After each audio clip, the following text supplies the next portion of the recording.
I saw a recent conversation on Twitter where somebody was talking about going through Marine boot camp and what the drill sergeants were like, and some of them were kind of jerks, and people were weighing in and saying, well, they're preparing you for war and all that stuff. And it brought back a lot of memories of going not through boot camp, because that's for Marines, but through basic training and AIT in the Army back in 1989 when I entered becoming a combat engineer. And that's why our basic and AIT, which is usually something separate, were combined into one big 13-week expanse with, I think, a little break at the 8-week mark. But we already started doing some specifically engineer stuff already in the second week of basic training. And I was thinking about the drill instructors who we had and how, you can generalize about them that, there's female drills now, of course, but back then it was all men, that they were tough guys. Sure, all of them, that's the case, and that a lot of them were kind of mean to you in different ways. But they really varied a lot in terms of their approaches to things and their character and how they behaved. And so I was thinking about, I didn't say anything in the conversation because I didn't want to wade in, but it might be interesting to tell some stories about what they were like back then. Now, you can't generalize from my own experience to anybody else's necessarily, and it was a different era, of course. We're talking about during the end of the Cold War, when we didn't know the Cold War was going to end, and our mission was essentially to get ready to fight the communists in Warsaw Pact and the Soviet Union and maybe in North Korea or other places like that. And so, I was in Fort Leonard Wood, and they drive us all there on buses coming from the MEP stations where, you get inducted into the Army all over the nation. There were buses coming up from Florida. We came from Wisconsin and probably stopped and got some other guys in Chicago and driving all the way to Missouri. And once we got off the buses in the middle of the night, it was, the height of winter. There's snow everywhere. There were guys who were coming out dressed in shorts and T-shirts. I guess they hadn't prepared for the weather. And the drill sergeants are yelling at you, get over here, do this, line up, And you're encouraged, if you have any sort of contraband that's not allowed, go throw it in that bucket over there. And they're treating you as if you're complete crap, And they get us all lined up and get us into the barracks where we're going to sleep and then wake up in the morning and go and get our gear, right? And so the first couple days are basically them just yelling at you constantly. If you screw up, they're like, drop and give me 20, push-ups, right? And some guys are not in good shape. They can't do push-ups. And, the overall impression that you get in the first week, I would say, is, holy crap, what did I get myself into here? And these drill instructors really don't like us. They think that we're garbage, and all they do is constantly yell at us and make us do, push-ups and other exercises and call us names. No, they had to not use a lot of profanity. So they would get around that by, instead of calling you a dickhead, they would call you Richard Cranium. And, they would use other locutions to swear at you, essentially. And they weren't officially allowed to beat you up, although some of them might, manhandle you a good bit, depending on how fast, or slow you were, or whether you were quick on the uptake or not. And there's lots and lots of rules, like you wear a hat outdoors and take it off as soon as you come inside, and everybody has to be dressed the same way. And, if you screw up at all, you put your hands in your pockets. They don't like that. They'll yell at you about that. And, getting your shaving right was important. So anyway, you get through this, and then things start to assume a routine, a sort of normality by the end of the first week. And you kind of get to figure out who's who. So, you're in a company of, 100 to 120 men, and the company is divided into platoons, and the platoons are divided into squads. And, different people have different ranks. So the non-commissioned officer who's in charge, the captain is in charge of the whole company, but the person who really calls the shots is the E8, the first sergeant, right? He's the one who handles everything. The captain is a little bit isolated from stuff. And then in charge of the platoons are going to be some of the drill instructors who are E7s, right? And so they're platoon sergeants, and they are above the E6s and possibly E5s and maybe even an E7 here and there, who are in charge of the squads, right? And you'd also have some of the recruits could be designated squad leader, and it's an opportunity to exercise a little bit of leadership. Some of the guys coming in, by the way, would have a little bit of rank. Maybe they were prior service, or because they had some college credits, they were given, E2 or E3 ranking. But we were all treated equally like crap. So I was in 2nd Platoon, and our platoon sergeant was Sergeant Henry. And he was a tough, I kind of lucked out being with Sergeant Henry, because he was a tough but very conscientious and fair guy. He would not screw with you just to screw with you or to make an example of you the way some of the other platoon sergeants and then the lower level drill sergeants might. And I saw, because you're all in company together, right? 2nd Platoon is right in between 1st Platoon and 3rd Platoon. There was a platoon leader for 3rd Platoon who, the rumor is, he had been granted his rank by 2-star general, and nobody could really take it away from him if they didn't have that rank. I don't know if that was true or not, but he got away with a lot of stuff that other people would not do, like openly swearing at the troops or, giving them a smack to the back of the head or stuff like that otherwise might have gotten the sergeants in a bit of trouble at the time. And he, fortunately, he was sort of like Sergeant Henry. He was also a pretty decent guy. Now, 1st Platoon was a whole different matter.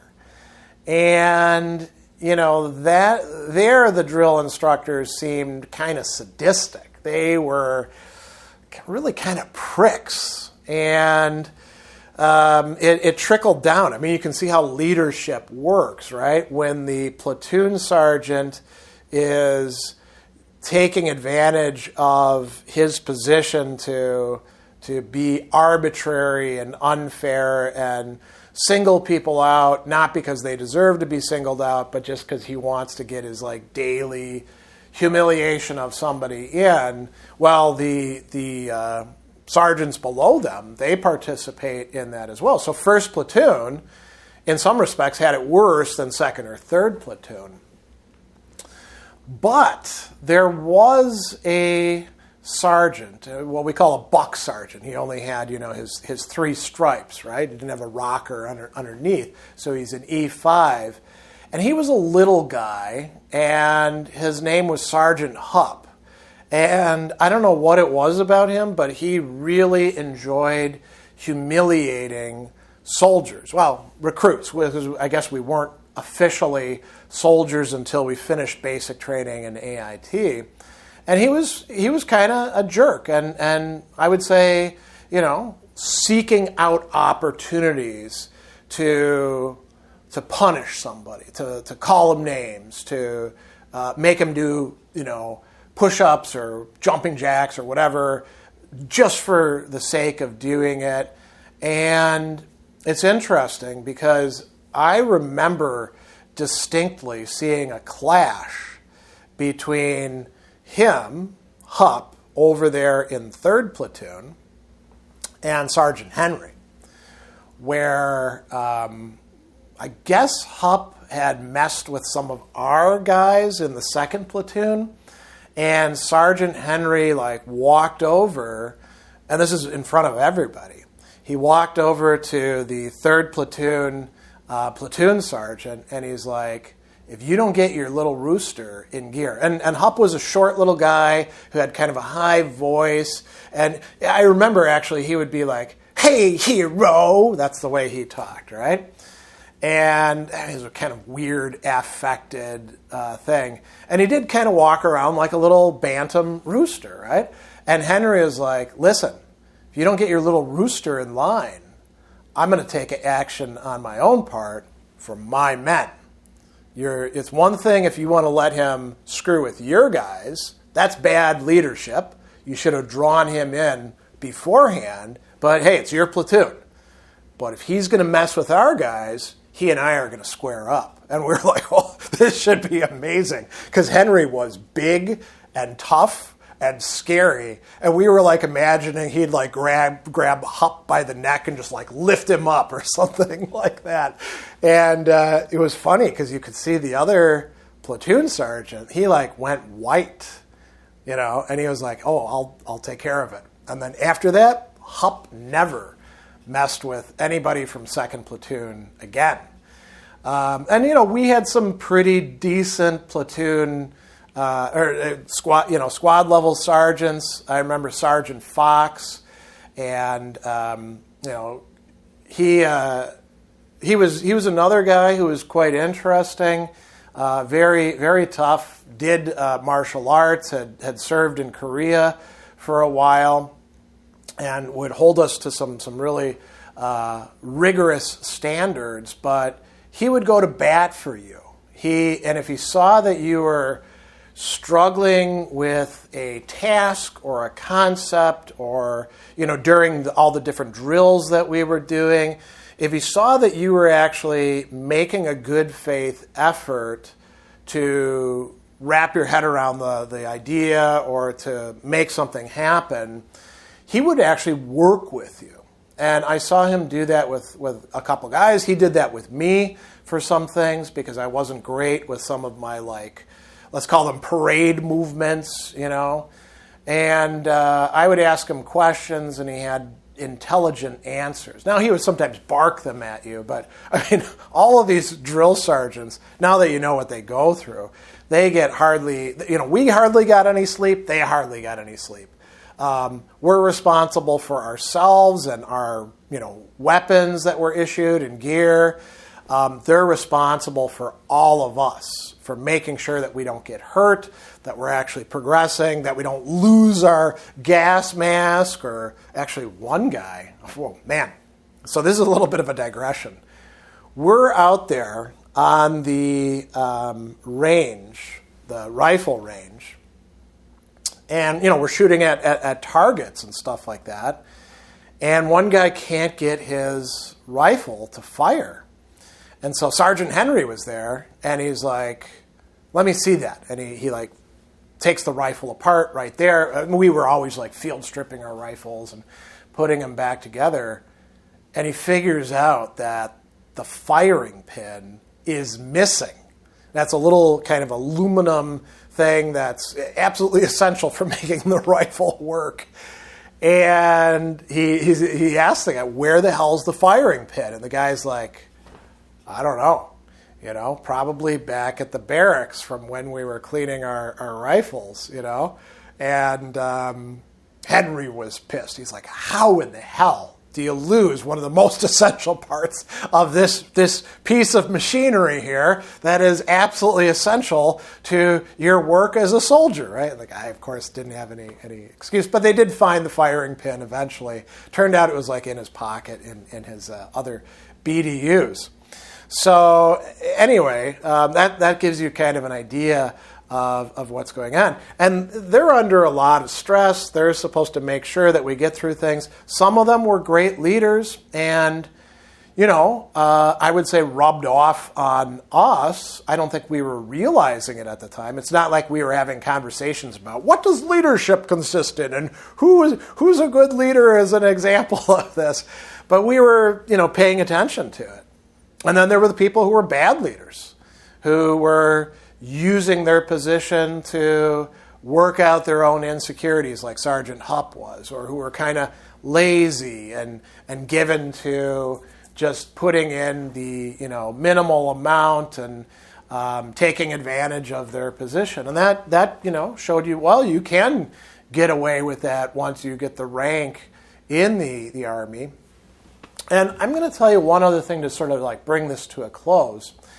So, you go through basic training, and why are they so hard on you?